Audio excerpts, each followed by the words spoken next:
जब आपके पीठ तक आपका हाथ नहीं पहुंचता और आपको खुजली हो रही होती है तो आप किसी और से ही तो कहते हैं मेरी पीठ खुजला दो, मुझे खुजली हो रही है।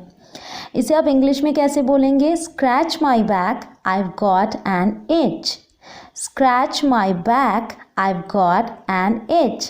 Hey guys, welcome to कंचन की क्लासेस बाय इंग्लिश कनेक्शन। ऐसे ही इंटरेस्टिंग सेंटेंसेस सीखने के लिए इस वीडियो में बने रहें। इस वीडियो में आप हेल्थ रिलेटेड सेंटेंसेस सीखने वाले हैं। So let's get started with further sentences. मेरे सिर में बहुत बुरी खुजली हो रही है, बहुत ज़्यादा खुजली हो रही है। My head is itching like crazy. My head is itching like crazy. मेरे पीठ में खुजली हो रही है। I have got an etch on my back. I have got an etch on my back. Etch का मतलब होता है खुजली और स्क्रैच का मतलब होता है खुजलाना। कहीं कहीं पे आप इच का भी यूज़ कर सकते हैं खुजलाने के लिए, but it's better if you use scratch, ताकि कोई कन्फ्यूज़न ना रह जाए। जैसे कि बहुत खुजली हो रही है लेकिन मैं खुजली कर नहीं सकती। It itches a lot but I can't scratch it. It itches a lot but I can't scratch it. अब अगर आप यहाँ ये बोलेंगे it itches a lot but I can't itch it, तो थोड़ा वियर्ड लगेगा।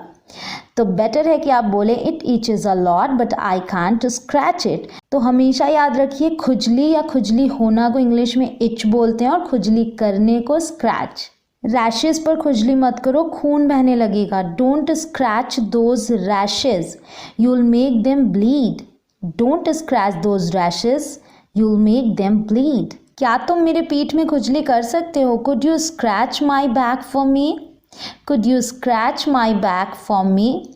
मच्छर के काटने से मुझे बहुत खुजली होती है। The mosquito bite gives me an awful etch.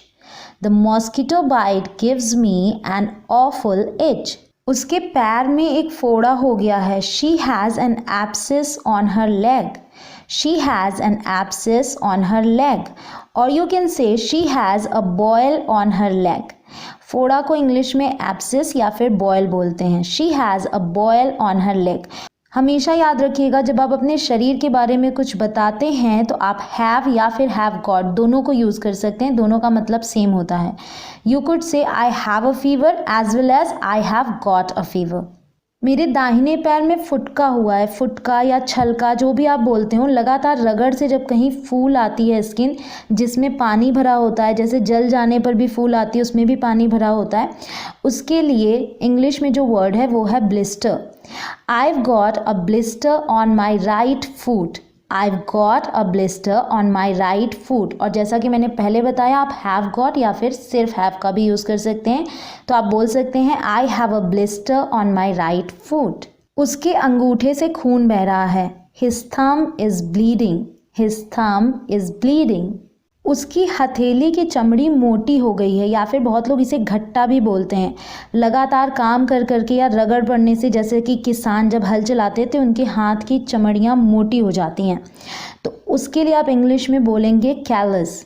His palm is covered with calluses. His palm is covered with calluses. तुम नाक क्यों सिकोड़ रहे हो? नाक सिकोड़ने के लिए आप रिंकल का यूज़ करेंगे। Why are you wrinkling your nose? Why are you wrinkling your nose? उसके दाहिने हाथ में लक्षण यानी कि जन्म का निशान है। He has a birth mark on his right arm. He has a birth mark on his right arm. कहीं से चोट लगने पर जब त्वचा का रंग गहरा हो जाता है, उसके लिए एक इडियम है, ब्लैक एंड ब्लू। गिरने से मेरी जांघ काली पड़ गई। The fall left my thighs all black and blue. The fall left my thighs all black and blue. एक बात का ध्यान रखिएगा, you can't change the order. You can't say blue and black, आपको हमेशा ब्लैक एंड ब्लू ही बोलना होगा। इसी को आप ऐसे भी बोल सकते हैं, he has got bruises on his thighs. He has got bruises on his thighs. Bruise का मतलब होता है त्वचा पर काली या लाल पड़ी जगह। मेरा पैर टेबल से भिड़ गया और नीला पड़ गया। I hit my leg against the table and got a purple bruise. I hit my leg against the table and got a purple bruise. मेरा हाथ छिल गया है या फिर मेरे हाथ में खरोच आ गई है।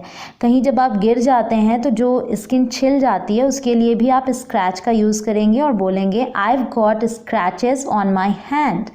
I've got scratches on my hand. तुम्हारे हाथ में ये काला कैसे पड़ गया या फिर तुम्हारे हाथ में ये चकत्ता सा कैसे पड़ गया। How did you bruise your arm? How did you bruise your arm? तो देखा आपने, ब्रूज एक वर्ब भी है। उसके पैरों में बहुत ज़ोर से लगी है। She has a nasty bruise on her shin. She has a nasty bruise on her shin. अब आप सोचेंगे shin क्या है, तो जिस तरीके से पैर का हिस्सा ही होता है जांघ, जिसे हम इंग्लिश में थाई बोलते हैं, उसी तरीके से घुटने से पंजों तक का आगे का हिस्सा shin कहलाता है। इसलिए यहाँ आपने बोला She has a nasty bruise on her shin. मेरे होंठ फटे हुए हैं। I have got chapped lips. I have got chapped lips. ठंडी हवा से उसके होंठ फट गए हैं। The cold wind has chapped her lips. The cold wind has chapped her lips. मेरी पैरों की उंगलियां सूजकर लाल हो गई हैं। जब ठंड से पैरों की उंगलियां सूजकर लाल हो जाती हैं उसे chilblain बोलते हैं। I have chilblains on my toes. I have chilblains on my toes. मेरे पैर की उंगली में घट्टा हो गया है। शूज़ की रगड़ से जो कॉर्न बन जाता है उसे आप बोलेंगे I've got corn on my toe. I've got corn on my toe. तुम्हारे सिर में जुएं पड़ गई हैं। You have got head lice. You have got head lice. जू को इंग्लिश में बोलते हैं लाउस और लाउस का प्लूरल हुआ लाइस, जिस तरीके से माउस का प्लूरल माइस होता है। यहाँ मैंने हेड लाइस इसलिए बोला क्योंकि लाउस दो तरीके के होते हैं, एक जो बालों में पाए जाते हैं जू, और जब कोई बहुत ही गंदगी से रहता है तो उसके शरीर में भी पड़ जाते हैं।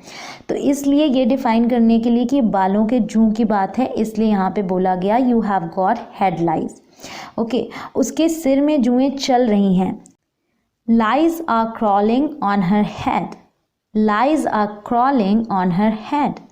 मेरे सिर में खुजली हो रही है। My head itches. My head itches. वो बीमार है। She is ill. She is ill. और अगर आपको बोलना है वो बीमार पड़ गई तो आप बोलेंगे She fell ill. She fell ill. तो ill का मतलब हुआ बीमार और fall ill का मतलब हुआ बीमार पड़ना। अगर आप बोलते हैं मुझे सर्दी है तो आप बोलेंगे आई हैव अ कोल्ड और I have got a cold. लेकिन अगर आपको बोलना है मुझे सर्दी हो रही है, जैसे आप कहते हैं ना कि लगता है मुझे सर्दी हो रही है, I think I am getting a cold. I think I am getting a cold. मुझे चोट लग गई। चोट लगने के लिए आप हर्ट का यूज़ करेंगे। I hurt myself. I hurt myself. मैं गिर गया और हाथ में चोट लग गई। I fell and hurt my arm. I fell and hurt my arm. जब मैं अपना पैर उठाता हूँ तो दर्द होता है। It hurts when I lift my leg. It hurts when I lift my leg. मेरे पैर में दर्द है। My leg hurts. My leg hurts. वह डर से काँप रहा था। He was trembling with fear. He was trembling with fear. मेरी नाक जाम है, ज़रूर मुझे सर्दी हो रही है। My nose is bunged up. I must be getting a cold. My nose is bunged up. I must be getting a cold. उसने अपनी उंगली काट ली या फिर उसकी उंगली कट गई। He cut his finger. He cut his finger. वो चाकू छोड़ दो, कट लग जाएगा। Leave that knife, you'll cut yourself. Leave that knife, you'll cut yourself. मैंने नाखून पर हथौड़ी मार ली। I hit the nail with the hammer. I hit the nail with the hammer. उसे चोट लग गई। He hurt himself. He hurt himself. बच्चे के माथे पर फूल आया है। गिरने से या कहीं टकरा जाने से जो सूजन सी आ जाती है, बॉल जैसा फूल जाता है, उसके लिए आप बोलेंगे the baby has got a bump on his forehead. The baby has got a bump on his forehead.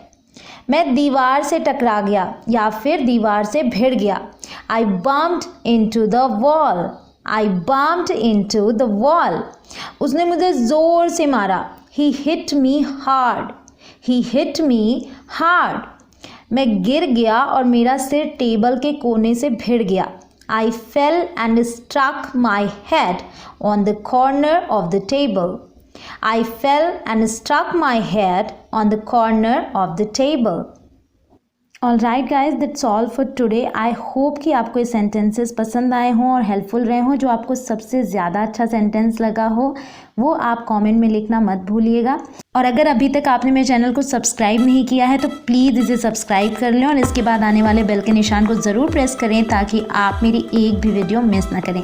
I'll meet you in my next video. Till then, keep learning and keep smiling. Thank you so much everyone. Thanks for watching. Bye for now.